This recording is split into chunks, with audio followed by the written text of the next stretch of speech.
بہت بڑی cottage industry ہے اور ہر گھر میں چھوٹا موٹا کام جو ہے وہ ہو رہا ہے.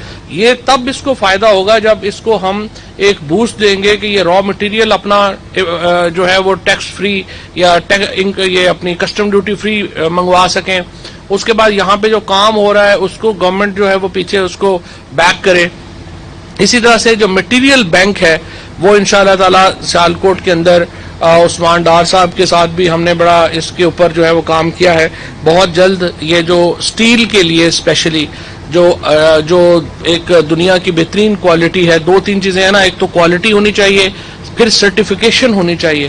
اب ہم سرٹیفیکیشن کے اوپر بھی کام کر رہے ہیں اور ہم کوالٹی کے اوپر بھی کام کر رہے ہیں, اور وہ یہاں پر آ کے انشاءاللہ کھلے گا اور اس سے بھی سیالکوٹ کو جو ہے وہ بڑا فائدہ ہوگا. یہ جو ایک اوور آل اس وقت جو سچویشن ہے پاکستان میں وہ اس لیے ہے, جو مہنگائی کا بھی ہم بات کرتے ہیں, ہم اپنی معیشت کی بات کرتے ہیں, اس لیے ہے کہ سمپل بات ہے جی, ہمارے اخراجات زیادہ ہیں, ہماری آمدن کم ہے. ہم اپنی آمدن بڑھائیں گے, اخراجات کم کریں گے تو ہمیں مہنگائی بھی ہمارے یہاں کم ہوگی, ہمارے ہاں اکانومی بھی ترقی کرے گی, صنعت بھی ترقی کرے گی. ہمارا مسئلہ اس وقت یہ رہا ہے پچھلے جو سالوں میں, خصوصاً پچھلے 20 سالوں میں, کہ ہم نے پاکستان کو پورے کو ایک امپورٹ بیسڈ اکانومی بنا دیا ہے. آپ اپنے گھر میں, دفتر میں, کہیں پر دائیں بائیں دیکھیں, آپ کو پتا چلتا ہے ہر چیز ہی ہماری امپورٹڈ ہے.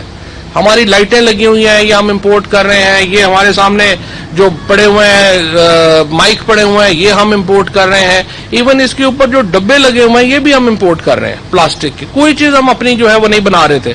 ہم نے آ کر کے میڈ ان پاکستان کا ایک پورا program ministry of science and technology نے دیا. کووڈ میں آپ نے دیکھا 26 فروری کو جب پہلا کووڈ کیس پاکستان میں آیا تھا, ہم اپنا کچھ بھی نہیں بنا رہے تھے. الحمدللہ ہمارا جو پروگرام تھا 4 مہینے کے اندر ہم نے ماسک سے لے کے وینٹیلیٹر تک ہر چیز ہم نے اپنی بنائی, اور آج پاکستان دنیا کا میجر ایکسپورٹر ہے کووڈ مٹیریل کا.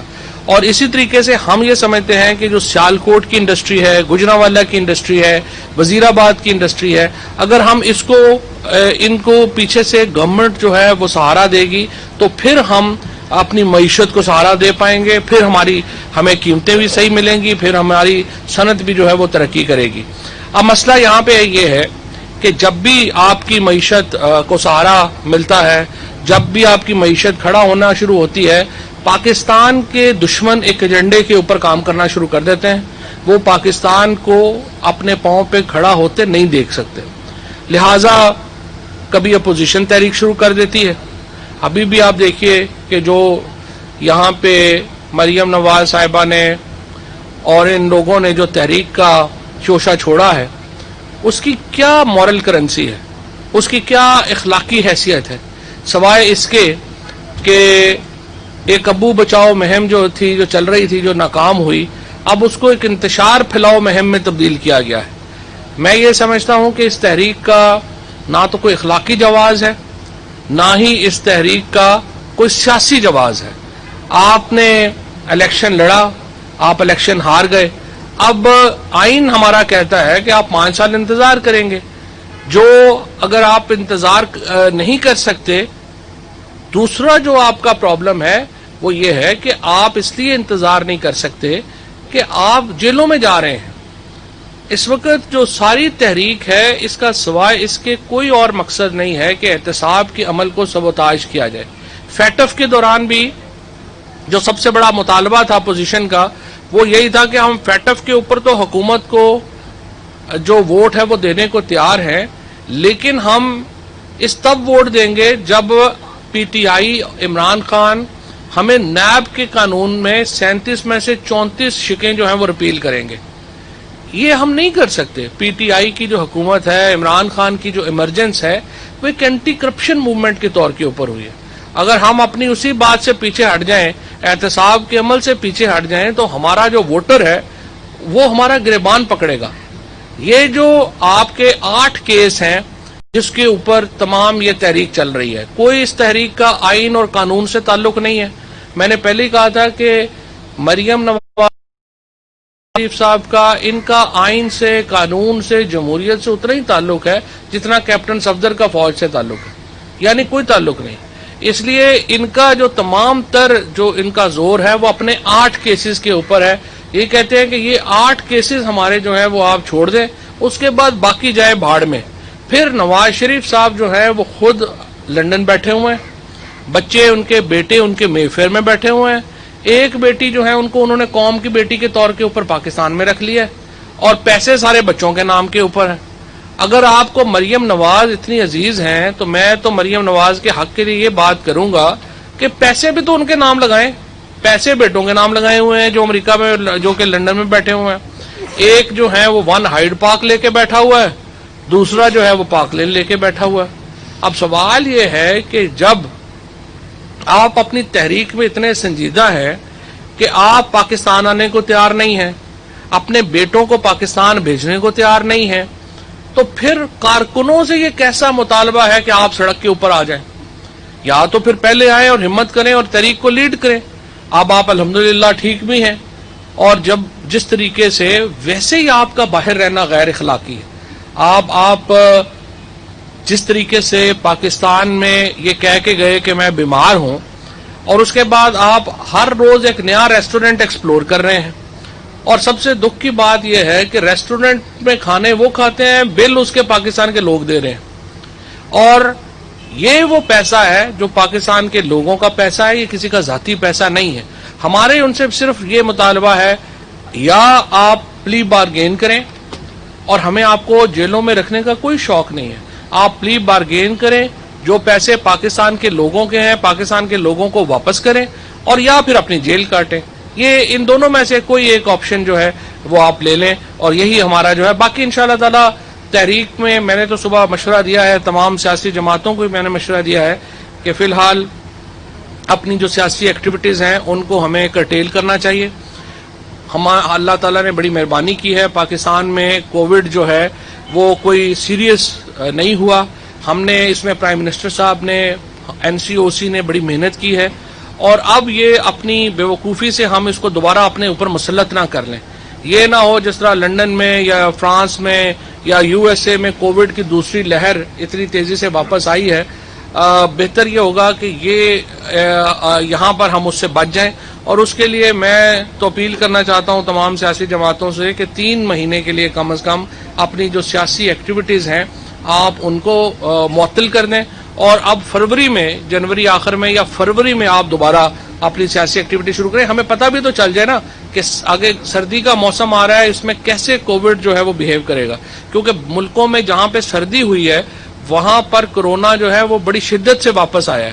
سو ہمیں اگر اللہ تعالیٰ نے ابھی بچایا ہے تو ہمیں احتیاط کا دامن بھی جو ہے وہ ہاتھ سے نہیں چھوڑنا چاہیے، اور ہمیں احتیاط کرنی چاہیے. شکریہ جی. حکومت نے جو ہے وہ ٹک ٹاک کے اوپر جو پابندی لگائی ہے اس پر انٹرنیٹ کی جو نمائندہ تنظیم ہے وزیر اعظم کو خط لکھ کر انہوں نے گلہ کیا اس چیز کے اوپر کہ قوانین کو بناتے وقت جو ہے وہ ہمارے ساتھ مشاورت نہیں کی گئی. تو میرا سوال یہ ہے کہ چین کی یہ کمپنی ہے جس کے اوپر آپ لوگوں نے پابندی لگائی ہے، کیا اس سے وہ تعلقات متاثر وہاں تو؟ دیکھیں جی، پہلی بات تو یہ ہے کہ میں نے آج خود وزیر اعظم صاحب کو خط لکھا ہے جس میں نے ان کی توجہ یہ دلائی ہے کہ PTA کی طرف سے جو ٹک ٹاک کے اوپر پابندی لگائی گئی ہے، اس طرح کے فیصلوں سے پاکستان میں ٹیکنالوجی بزنس بالکل بیٹھ جائے گا. یہ جو ٹک ٹاک ہے یا YouTube ہے یا فیس بک ہے، یہ کمپنیاں نہیں ہیں. ان کو آپ پورے ملک سمجھیں. ان کے جو بجٹس ہیں وہ ہمارے ملکوں سے زیادہ ہیں. جب یہ فیس بک ایک دفتر کھولتا ہے کسی ملک میں، اس کا مطلب یہ ہے کہ آپ ایک پوری انٹرنیشنل مارکیٹ میں داخل ہو گئے. اب آپ سیالکوٹ کے لوگ تو اس چیز کو زیادہ سمجھتے ہیں کہ جب ایک انٹرنیشنل کمپنی سے آپ کا رشتہ جڑتا ہے تو اس کا مطلب کیا ہے. آپ ہمارا پہلے ہی آپ دیکھیے کہ ہندوستان کہاں سے کہاں چلا گیا ہے ٹیکنالوجی بزنس میں. اگر ہم نے یہ پابندیاں لگا کر کے اس طرح سے اپنا معاملہ چلایا اور ہر بات کے اوپر ہم نے بین کر دیا تو ہمارے ہاں ٹیکنالوجی بیٹھ جائے گا، اور یہ ہم پہلے ہی بہت پیچھے رہ گئے ہیں. اس کے اوپر ہم اتنا نیچے چلے جائیں گے کہ ہم اٹھ ہی نہیں پائیں گے. سو میں نے تو آج پرائم منسٹر صاحب کو خط لکھا ہے کہ اس کے اوپر مہربانی کر کے ریویو کیے جائیں، اور اس طرح کے فیصلوں سے بھی اجتناب کرنے کی ضرورت ہے. اچھا جی، بتائیے گا کہ بھارت کا جو اصل جو ہے وہ سامنے آیا. رحمان ملک صاحب نے یہ اسٹیٹمنٹ دی ہے کہ داعش کے ساتھ یہ 2012 کے تعلقات جو کرنا چاہے 2 سال پہلے اس کی انکشافات ہو گئی. موجودہ گورنمنٹ اس پہ کیا کر رہی ہے؟